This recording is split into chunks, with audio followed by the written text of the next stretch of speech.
आकाशवाणी भोपाल से प्रस्तुत हैं प्रादेशिक समाचार।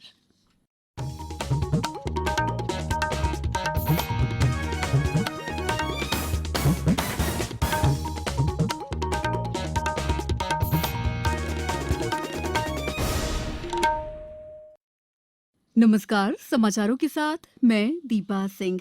पहले मुख्य समाचार। केंद्र सरकार ने कोविड-19 के कारण कठिन वित्तीय स्थिति को देखते हुए अपने कर्मचारियों के महंगाई भत्ते में वृद्धि पर लगाई रोक। प्रदेश में सभी शासकीय स्कूलों में विद्यार्थियों और शिक्षकों के लिए अब 1 मई से 7 जून तक रहेगा ग्रीष्मकालीन अवकाश।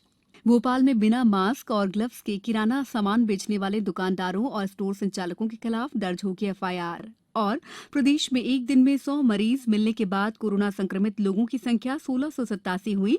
अब तक 200 से ज्यादा हुए स्वस्थ। अब समाचार विस्तार से।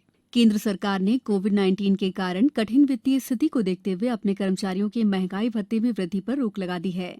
कोविड-19 के कारण उत्पन्न संकट के मद्देनजर यह फैसला किया गया है कि 1 जनवरी 2020 से देय कर्मचारियों के महंगाई भत्ते की अतिरिक्त किश्त और पेंशन भोगियों को महंगाई राहत राशि का भुगतान नहीं किया जाएगा। 1 जुलाई 2020 और 1 जनवरी 2021 से देय महंगाई भत्ते और महंगाई राहत की अतिरिक्त किश्त का भुगतान भी नहीं किया जाएगा। हालांकि मौजूदा दर पर महंगाई भत्ता और महंगाई राहत जारी रहेगी। सरकार द्वारा जब भी 1 जुलाई 2021 से देय महंगाई भत्ते की किश्त जारी करने का फैसला लिया जाएगा, तब अब तक के महंगाई भत्ते और महंगाई राहत की दरें बहाल कर दी जाएंगी। प्रदेश में सभी शासकीय स्कूलों में विद्यार्थियों और शिक्षकों के लिए 1 मई से 7 जून तक ग्रीष्मकालीन अवकाश घोषित किया गया है। स्कूल शिक्षा विभाग ने पूर्व में जारी आदेश में विद्यार्थियों के लिए 1 मई से 16 जून तक और शिक्षकों के लिए 1 मई से 9 जून तक के लिए ग्रीष्मकालीन अवकाश घोषित किया है। ग्रीष्मकालीन अवकाश में भी विद्यार्थियों द्वारा लॉकडाउन के कारण शुरू की गई ऑनलाइन अध्यापन गतिविधि जारी रखी जा सकती है। इसके लिए अभिभावकों और छात्रों पर किसी भी प्रकार का दबाव नहीं बनाया जाएगा या कोई अतिरिक्त फीस भी नहीं ली जाएगी। राजधानी भोपाल में बिना मास्क और ग्लव्स के किराना बेचने वाले दुकानदार और स्टोर संचालकों के खिलाफ एफआईआर दर्ज होगी। कलेक्टर तरुण पिथोड़े ने सभी खाद्य सुरक्षा अधिकारी को निर्देश दिए हैं कि शहर में यदि कोई भी दुकानदार, स्टोर संचालक, डिलीवरी बॉय और अन्य कार्यरत स्टाफ बिना मास्क के खाद्य सामग्री वितरित करता पाया जाए तो संबंधित पर और उनके संचालक पर धारा 188 के तहत सख्त कार्रवाई करते हुए एफआईआर दर्ज की जाए। दमोह जिले के जवेरा थाना क्षेत्र के बंतीपुर गांव में एक मासूम बच्ची से दुष्कर्म के बाद उस पर जानलेवा हमला किया गया, जिससे गंभीर रूप से बच्ची घायल हो गई। घायल बच्ची को जिला अस्पताल में भर्ती कराया गया है, जहां से उसे जबलपुर भेज दिया गया है। मुख्यमंत्री शिवराज सिंह चौहान ने दुष्कर्म की घटना को शर्मनाक बताते हुए इसके अपराधी को जल्द पकड़ने के निर्देश दिए हैं। श्री चौहान ने ट्वीट कर कहा कि बिटिया के समुचित इलाज में किसी भी प्रकार की कमी नहीं आने दी जाएगी।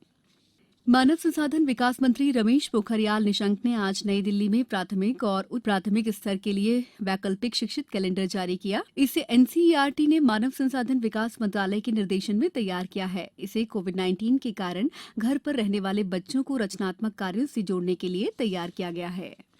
इंदौर के लिए गठित केंद्रीय दल ने आज महू शहरी क्षेत्र का दौरा किया। इस दौरान दल ने महू में कोरोना संक्रमण के कारण कोरोना पॉजिटिव पाए गए मरीजों के क्षेत्रों को घोषित कंटेनमेंट एरिया और हॉटस्पॉट क्षेत्रों का भ्रमण कर व्यवस्थाओं का जायजा लिया।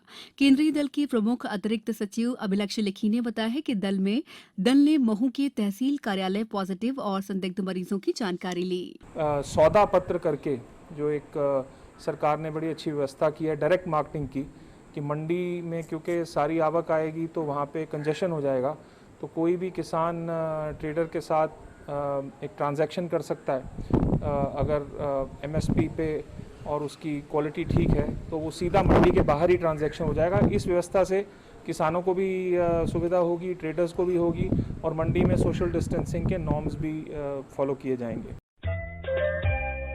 ये समाचार आप आकाशवाणी भोपाल से सुन रहे हैं। हमारे समाचारों को अब आप कभी भी और कहीं भी अपनी सुविधा के अनुसार सुन सकते हैं। ये समाचार बुलेटिन YouTube, ट्विटर और फेसबुक पर AIR न्यूज भोपाल पेज पर भी सुने जा सकते हैं। इसके अलावा आप हमारी वेबसाइट newsonair.nic.in पर अथवा AIR न्यूज ऐप पर भी समाचार सुन सकते हैं। ब्रेक के बाद समाचारों में आपका एक बार फिर स्वागत है। देश में कोरोना वायरस संक्रमण के मामले लगातार बढ़ते जा रहे हैं और पिछले 24 घंटों के दौरान 1409 नए मामले दर्ज किए जाने के साथ ही संक्रमितों की संख्या 21,000 के पार पहुंच गई तथा इस दौरान इस संक्रमण के कारण 41 लोगों की मौत होने से मृतकों का आंकड़ा 681 हो गया है। देश में कोविड-19 से संक्रमित लोगों के ठीक होने की दर में सुधार हुआ है और ये 19.36% हो गई है। स्वास्थ्य और परिवार कल्याण मंत्रालय ने बताया है कि अब तक 4,258 लोग ठीक हो चुके हैं। प्रदेश में एक दिन में लगभग 100 मरीज मिलने के बाद कोरोना संक्रमित लोगों की संख्या 1687 हो गई है। अब तक 203 लोग पूरी तरह स्वस्थ हो चुके हैं, जबकि 83 लोगों की मौत हुई है। राजधानी भोपाल में 20 और संक्रमित मामले जुड़ने से मरीजों की संख्या 323 हो गई है। इंदौर में कोविड-19 के 26 नए संक्रमित सामने आने के बाद यहां प्रभावितों की संख्या बढ़कर 945 हो गई, जबकि कोरोना से मरने वालों का आंकड़ा 53 हो गया है। उज्जैन में एक साथ कोरोना वायरस के 20 नए पॉजिटिव मिलने के बाद संक्रमितों का आंकड़ा बढ़कर 76 हो गया। उज्जैन शहर में बढ़ते कोरोना संक्रमण को फैलने से रोकने के लिए जिला प्रशासन ने पतंग उड़ाने पर पूर्ण रूप से प्रतिबंध लगा दिया है। देवास शहर के रघुनाथपुरा इलाके में एक 35 वर्षीय महिला की रिपोर्ट कोरोना वायरस पॉजिटिव पाई गई है। सीएमएचओ आरके सक्सेना के मुताबिक जिले में अब तक कुल 21 लोग कोरोना वायरस पॉजिटिव पाए गए हैं, जिनमें से 6 की मौत हो चुकी है। सागर में आज 3 नए मरीजों की रिपोर्ट पॉजिटिव आई है। अब यहां कुल मरीजों की संख्या बढ़कर 5 हो गई है। धार में कर्फ्यू 3 दिन के लिए और बढ़ा दिया गया है। सिवनी जिले में कोरोना वायरस के नियंत्रण के लिए जिला प्रशासन द्वारा कर्फ्यू और लॉकडाउन घोषित किया गया।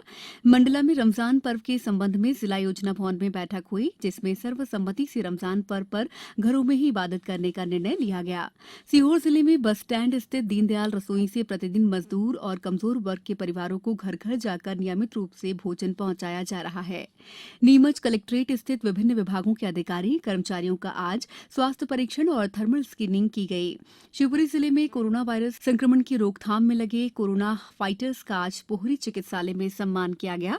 जबलपुर में कोरोना पॉजिटिव मरीजों की संख्या 30 हो गई है। इसे देखते हुए अब जिला प्रशासन द्वारा सघन बस्तियों से घर घर सर्वे की शुरुआत की जाएगी। जिला कलेक्टर भरत यादव ने बताया कि सर्वे में शिक्षा विभाग, नगर निगम, राजस्व और महिला बाल विकास विभाग का भी सहयोग लिया जाएगा। जो वृद्ध लोग हैं या जो हाई रिस्क लोग हैं उनमें उनको खतरा ज्यादा है, तो उनका चिन्हांकन समय पे होना जरूरी है। अगर वो निकल के आते हैं तो समय पे चिन्हांकित हो जाए और उनका सही से इलाज हो जाए, उनकी सही से देखरेख हो जाए। और दूसरे लोगों को एक समय पे कोई चिन्हांकित हो जाता है तो उससे ये होता है कि दूसरे को फिर वो स्प्रेड नहीं होता। तो इसलिए किसी भी जानकारी को हमें छुपाना नहीं चाहिए।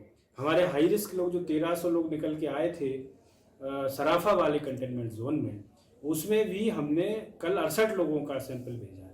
आज हम ऐसे ही 68-70 लोगों का और भेज रहे हैं। लैब की कैपेसिटी हमारी मेडिकल कॉलेज की, आईसीएमआर की 2-3 दिन में बढ़ने वाली है। ग्वालियर में कलेक्टर कौशलेंद्र विक्रम सिंह ने बताया कि ग्वालियर जिले में कोरोना की स्थिति और इस पर नियंत्रण के लिए तमाम प्रयास किए जा रहे हैं। ये ग्वालियर में हम लोगों ने जो है लॉकडाउन का सख्ती से पालन कर रहे हैं। अभी बाहर से आने वाले 2 ट्रकों से एक ट्रक ड्राइवर हैं और एक व्यक्ति ट्रक में बैठ के आए थे, वो कोरोना पॉजिटिव आए हैं। हम लोग सभी जनता से ये आग्रह करते हैं कि अगर कोई भी व्यक्ति बाहर से आता है तो हमारे कंट्रोल रूम पे हमारे इंसिडेंट कमांडर को, तहसीलदार को, सीओ जनपद को या एसडीएम। प्रदेश में मौसम का मिजाज अभी भी बदला हुआ है। कहीं बारिश हो रही है तो कहीं तीखी धूप निकल रही है। शिवपुरी में आज सुबह से रुक रुक कर हल्की वर्षा हुई, जिससे मौसम में एक बार फिर से बदलाव आ गया है। तेज गर्मी से लोगों ने राहत महसूस की है। उधर श्योपुर जिला मुख्यालय सहित ग्रामीण और वन क्षेत्र में आज हवा के साथ हुई रिमझिम बारिश ने किसानों का क्विंटलों गेहूं भीग गया। गुना में आज दोपहर बादलों के छाने के साथ ही तेज हवाएं चली, जिससे तापमान में गिरावट दर्ज की गई। मौसम विभाग से मिली जानकारी के अनुसार आज दिन का अधिकतम तापमान 37.4 डिग्री सेल्सियस दर्ज किया गया। अब कुछ समाचार संक्षेप में। गृह मंत्री नरोत्तम मिश्रा से आज डीजीपी विवेक जौहरी ने मुलाकात कर कानून व्यवस्था की स्थिति की जानकारी दी। डिंडौरी में आज से 26 अप्रैल तक संपूर्ण लॉकडाउन के आदेश जारी कर दिए गए हैं।